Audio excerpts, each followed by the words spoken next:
নমস্কার বন্ধুরা, কেমন আছো সবাই? আশা করি সবাই ভালো আছো। সুপ্রিয় মাঝি ইউটিউব চ্যানেলে সবাইকে স্বাগত। আর আজকে এখন বাজে দুপুর 2টো। আর এই সময় কাজ থেকে ফিরে এই যে আমার বউ বসে আছে, একসাথে বসে আছি। আর একটা বৌদি এসেছিল বাড়িতে, একটু ঠাকুরের ভোগ দিয়ে গেছে, ওই খাওয়ার জন্য চামচটা নিয়ে এলো, একসাথে বসে আছি।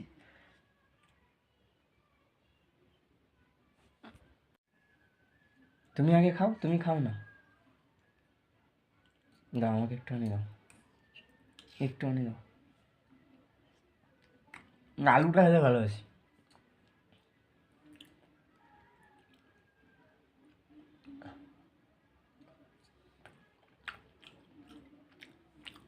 পজ কর। তো বন্ধুরা, ভিডিওটা আজকে এইটুকুই। আর দেখা যাচ্ছে নতুন নতুন ভিডিও ছাড়বো কালকেও। আর আজকে রিলস কিছু করা হয়েছে, রিলসগুলো তোমরা দেখো।